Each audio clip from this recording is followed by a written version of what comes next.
আজিৰ এই মুহূৰ্তত শিৱসাগৰ, চৰাইদেউ, গোলাঘাট আৰু যোৰহাট জিলাৰ ৰাইজৰ মই আকৌ এবাৰ ধন্যবাদ জনাম যে আপোনালোকে যি সাহসেৰে সৈতে এই বানক সন্মুখীন হৈছে, নিকট আত্মীয়জনক হেৰুৱাৰ পিছতো আপোনালোকে যি ধৰণে ইজনে সিজনক সহায় কৰাৰ প্ৰচেষ্টা কৰিছে আৰু আমাৰ চাৰিওখন জিলাকে স্বাভাৱিক অৱস্থালৈ ঘূৰাই অনাৰ বাবে আপোনালোকে যি প্ৰয়াস আৰু প্ৰচেষ্টা কৰিছে, ই সদায়ে আমাৰ বাবে প্ৰেৰণা আৰু সাহসৰ উৎস হৈ ৰব। পলসৰ পৰা মুক্ত কৰিবলৈ বৰ্তমান ৰাইজক আটাইতকৈ যদি প্ৰয়োজন আছে, সেয়া আছে নগদ ধনৰ প্ৰয়োজন। ৰাইজৰ প্ৰয়োজনীয়তাক স্বীকৃতি দি আজি আমি খন্তেক সময় আগতে প্ৰতিটো বানাক্ৰান্ত পৰিয়াললৈ 15,000 টকাৰ সন্মান ৰাখি আমি আগবঢ়াইছো।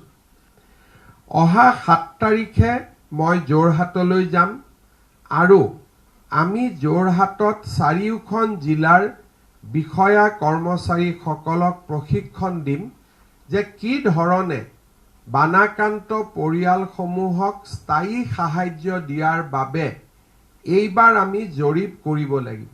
আজি যি সমীক্ষা পোৱা যাব, সেই সমীক্ষা 3 মাহ পিছত পোৱা নাযাব। ক্ষয়ক্ষতিৰ বুজ লোৱাৰ এয়ে হৈছে আটাইতকৈ উপযুক্ত সময়। সেইবাবে 7 তাৰিখে আমি বিষয়াসকলৰ প্ৰশিক্ষণৰ ব্যৱস্থা কৰিম। 8 তাৰিখে জিলাসমূহত এই সমীক্ষাকাৰীসকলক বিষয়াসকলে তেওঁলোকৰ বাবে প্ৰয়োজনীয় প্ৰশিক্ষণ প্ৰদান কৰিব। 9 বা 10 তাৰিখৰ পৰা চাৰিওখন জিলাতে গোলাঘাট, যোৰহাট, শিৱসাগৰ, চৰাইদেউ জিলাত আমি স্থায়ী ক্ষতিৰ বুজ লোৱাৰ ব্যৱস্থা আমি আৰম্ভ কৰিম আৰু মই বিশ্বাস কৰোঁ যে 10 দিনৰ ভিতৰত এই সমীক্ষা আমি সম্পূৰ্ণ কৰিম। আগষ্ট মাহৰ ভিতৰতে স্থায়ী ক্ষতিৰ পুঁজি মুকলি কৰি দিয়াৰ বাবে আমি প্ৰচেষ্টা কৰিম আৰু কিবা কাৰণত আগষ্ট মাহত সম্ভৱ নহলেও ছেপ্টেম্বৰ মাহৰ প্ৰথম সপ্তাহৰ ভিতৰতে এই স্থায়ী পুঁজি মুকলি কৰি দিয়াৰ বাবে আমি সিদ্ধান্ত ল'ম। প্ৰধানমন্ত্ৰী ডাঙৰীয়াই আমাক আশ্বাস দিছে যে স্থায়ী ক্ষতিৰ সমীক্ষা হোৱাৰ লগে লগে আমাৰ যি স্থায়ী ক্ষতিৰ নৰ্মছ আছে, সেই নৰ্মছ মতে যিমান প্ৰয়োজনীয় পুঁজি প্ৰয়োজন হয় ৰাজ্য চৰকাৰক, সেই পুঁজি তেখেতে আমাক দিব।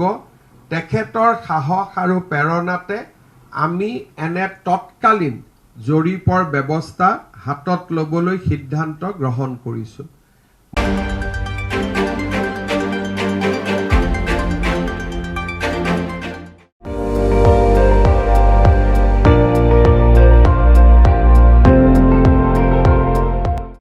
আপুনি চাই আছে ND24, সৰ্বশ্ৰেষ্ঠ নহয়, সৰ্বোত্তমৰ দৌৰত।